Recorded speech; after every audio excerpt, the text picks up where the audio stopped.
Welcome one and all to Dragonfire. I hope you'll enjoy today's video, and maybe we'll even help some people along the way. Maybe even you.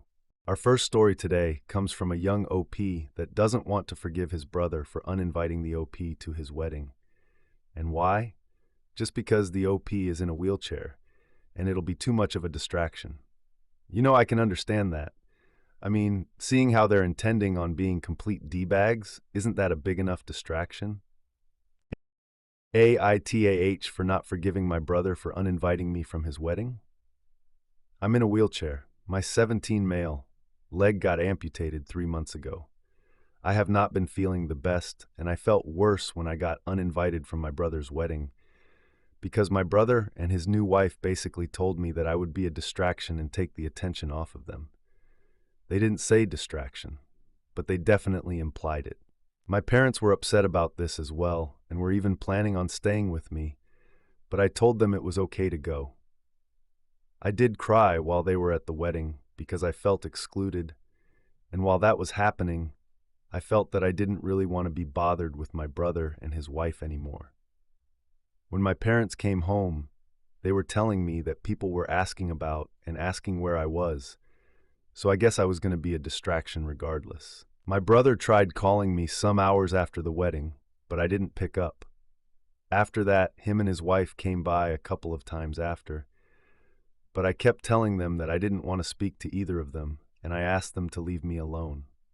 I've been trying to ignore them, and they've been making it very difficult for me to do that. So I had to block them, and I know my parents are upset by this, but they said that they don't agree with what my brother did, and even told him and his wife not to come over for some time. My grandma and uncle have both called me on my brother's behalf, telling me that he's hurt, I'm not speaking to him, and he wants to make things right. He's planning on leaving on his honeymoon soon and invited me to go out and take me wherever I want so he could apologize because he didn't intend to hurt me. It was basically the same thing he said to me in person, but he's just now getting other people to say it too, because he sent the same things to our parents as well. The thing is, he did hurt me though, and I don't want to go anywhere with him. I don't even like going out now that I'm in a wheelchair because I feel like people stare at me and it's embarrassing, and I'm just hoping it gets better when I get my prosthetic. My family knows I don't like going out as it is, but I was willing to do that for my brother because I really wanted to go to my brother's wedding, and to be excluded like that hurt. I was told to go because my brother feels really guilty, and they told me that everyone's still adjusting and he did not mean any harm because he would never intentionally hurt me. But I don't know why they keep saying that, because whether he meant it like that or not, that's how I took it. My parents are upset at my grandma and uncle for telling me that, but told me that I should still consider the offer. If I refuse to go, would I be wrong? I'm not sure how many people think what I'm doing is wrong because nobody else has been saying anything about it. Only my uncle and grandma have been vocal about it, and I don't want people talking about me behind my back because they were originally upset when I got uninvited. NTA. My dude, he hurt you, big time, and it seems he didn't really care about your feelings at the time. It wasn't until after the fact that he decided to try to make it up to you, probably because he was getting a lot of crap from other people at the wedding and after the fact, which to me doesn't mean he feels bad for what he did, but wants to look good in their eyes. Let's see what someone else thinks. I hope the parents were at least telling people the truth and not a lie. NTA. Don't listen to grandparents and uncle. Keep him and anyone that tries to intervene blocked, and let your parents keep them away for a long while. I hope the brother gets bedbugs on his honeymoon. Our next one is about a woman that tells her friend's husband about an affair that his wife is having. AITA for exposing my friend's affair to her husband. I, female 25, have been friends with Sarah, female 26, since we were in high school. We've been through thick and thin together, and she's practically like a sister to me. Sarah has been married to John, male 28, for 2 years, and they seemed like the perfect couple. I always envied their relationship and hoped to have something like that one day. A few months ago, Sarah started acting strangely. She was secretive, always on her phone, and frequently lying about her whereabouts. I brushed it off as stress from work, or maybe something she wasn't ready to share yet. But then I found out the truth. Sarah was having an affair with a coworker, Mark, male 30. I stumbled upon this by accident. One night, Sarah left her phone at my apartment after we had a girls' night. It kept buzzing with messages from Mark, and when I saw the explicit content of their conversation, I felt sick. I confronted Sarah about it the next day. She broke down, admitting everything. She said she didn't love John anymore, but was too scared to leave him because of financial stability and fear of judgment from her family and friends. I tried to convince her to end the affair and either work on her marriage or leave John honestly. She promised she would, but weeks went by and nothing changed. Sarah continued her affair, and I couldn't stand seeing John being deceived. He was a good guy who genuinely loved her, and he deserved to know the truth. After much internal conflict, I decided to tell John. I met him at a coffee shop, explained everything, and showed him the messages I had seen. John was devastated, and I felt like the worst person in the world for being the bearer of such terrible news. He thanked me for telling him and said he would handle it from there. The fallout was massive. John confronted Sarah, and their marriage fell apart. Sarah was furious with me for exposing her secret. She called me a traitor and ended our friendship. Our mutual friends were divided. Some thought I did the right thing, while others believed I had overstepped and ruined lives.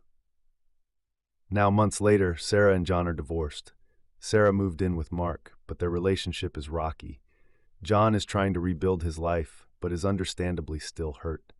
As for me, I've lost one of my closest friends and am left questioning if I did the right thing. So AITA for exposing my friend's affair to her husband? Trust me, you're NTA. And no, you didn't ruin lives. Sarah did that by having her affair. The thing that always got me when it comes to affairs is that people always come up with all these excuses on why they had their affair, but none of them are true reasons. Oh, don't get me wrong. A lot of the excuses are reasons to leave, but not to have an affair. The only true reason people do it is so they can sleep with someone else. Let's see if this person agrees or not. NTA. You did the right thing by giving her a chance to come clean and informing the betrayed party when she didn't. She's upset because she got caught and wants to blame you instead of taking responsibility. You'll be better off without her. In time, you'll see you did the right thing. Next, we've got a story from a guy that thinks he might be an for paying his boyfriend's kids less than his own. AITAH for not paying my boyfriend's kids the same as my own. Title sounds awful, but I didn't know how else to say it. Sorry. I, 37 male, have 2 kids, a 16 female and a 15 male. We live on a smallish farm, which my kids were raised on. They help out with caring for the animals and are paid a little bit for it. Not very much at all. But once they reached high school, I wanted to reward them a little for their chores because getting a job is hard for a teenager in our area.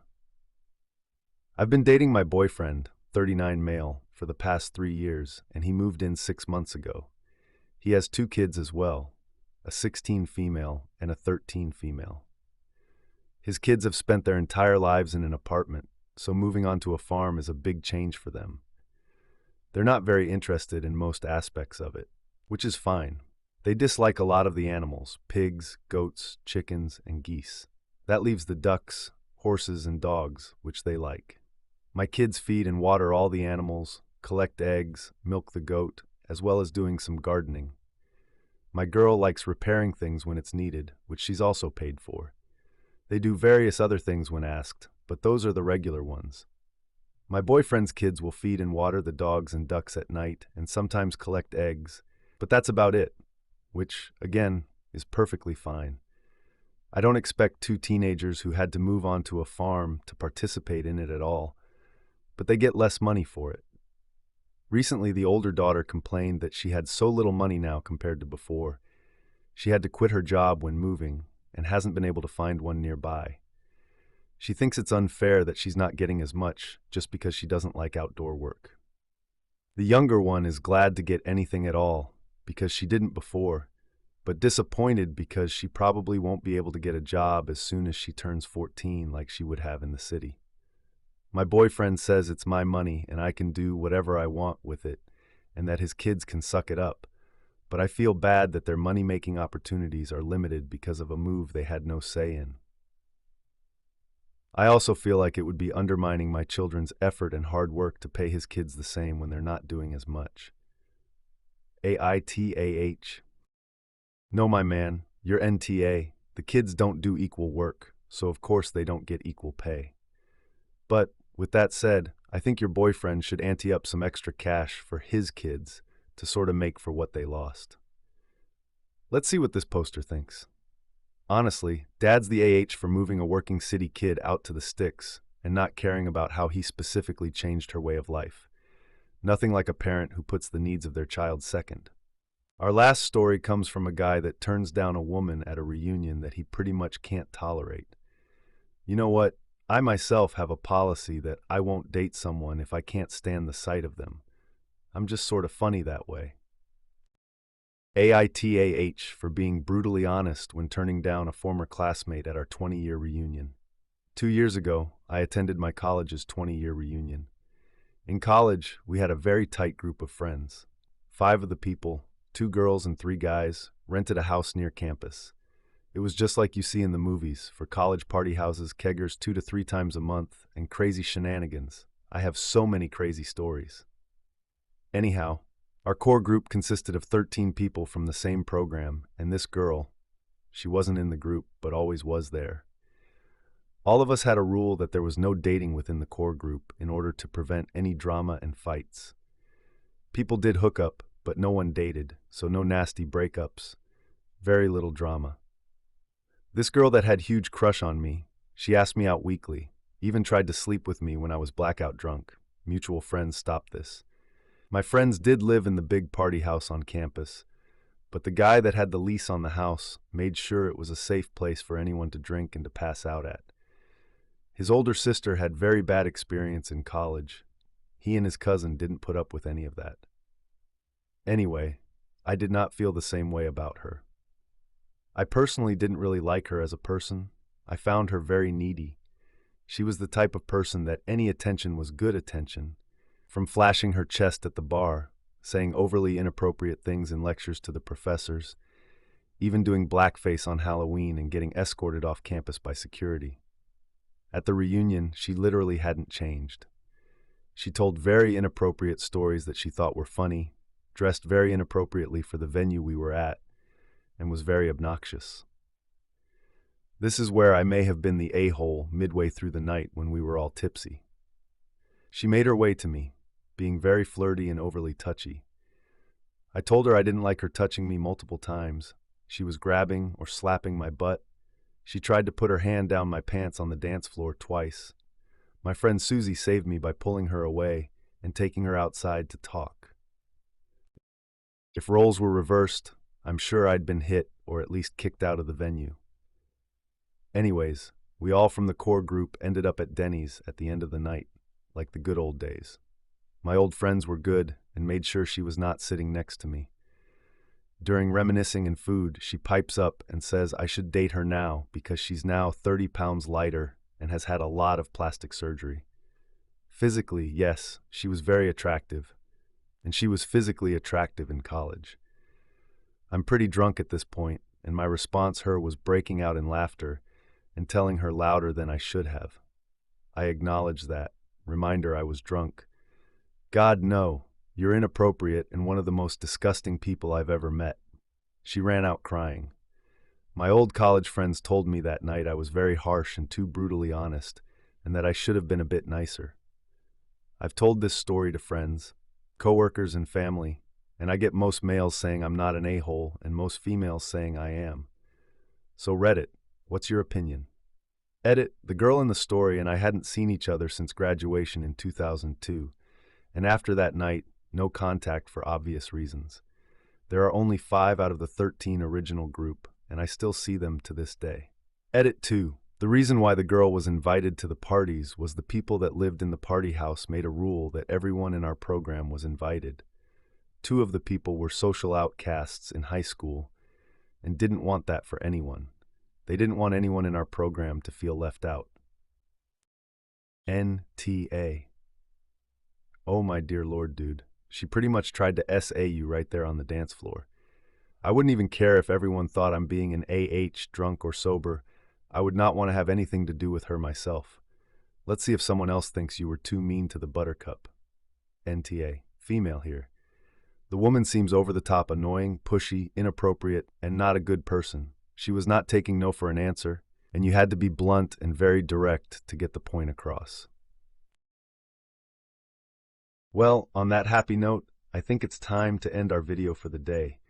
But please tell me what your thoughts are in the comments. And please, if you enjoyed the video, then remember to hit like, subscribe, and share. It'll really help our channel out. Thanks for stopping by. Don't forget, nothing burns brighter than the truth. Well, except maybe Dragonfire.